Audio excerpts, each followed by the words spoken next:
চরিত্রের গভীরে যেতে গিয়ে পান খাওয়ার মতো অভ্যাসও রপ্ত করতে হয়েছে অভিনেত্রী পূজা চেরিকে। আসন্ন কোরবানির ঈদে মুক্তি পেতে যাওয়া টগর সিনেমাতে নিম্ন মধ্যবিত্ত ঘরের এক প্রতিবাদী মেয়ের চরিত্রে অভিনয় করছেন তিনি।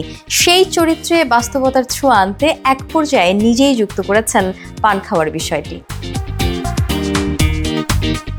পূজা বলেন, চরিত্রটা খুব আলাদা। মেয়েটি বঞ্চিত হয়, লাঞ্ছিত হয়, কিন্তু মুখ বুঝে সহ্য করে না, প্রতিবাদ করে। তিনি বলেন, আমি ভেবেছিলাম এমন একজন মেয়ে মুখে পান রাখতে পারে, তাই চরিত্রে বাস্তবতা আনতেই পান খাওয়ার বিষয়টি সংযুক্ত করি। পূজা জানান, শুটিংয়ের সময় প্রতিদিন ডজন ডজন পান এনে রাখা হতো। তিনি বলেন, একদিন তো চুনসহ 30টি পান খেতে হয়েছে। প্রথমে পান খেতে ও পিক ফেলতে বেশ কষ্ট হলেও এখন বিষয়টি দিব্যি মানিয়ে নিয়েছেন অভিনেত্রী।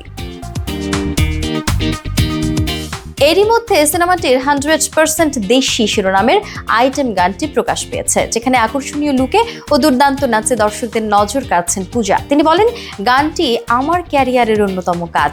শুটিং করতে মজা পেয়েছি, দর্শকও তা উপভোগ করছেন। এদিকে টগরের গল্প ও নিজের চরিত্র নিয়ে বেশ আশাবাদী পূজা। বলেন, সিনেমাটার গল্পটা বাস্তবধর্মী, চরিত্রটি দর্শকদের মনে দাগ কাটবে বলেই আমার বিশ্বাস।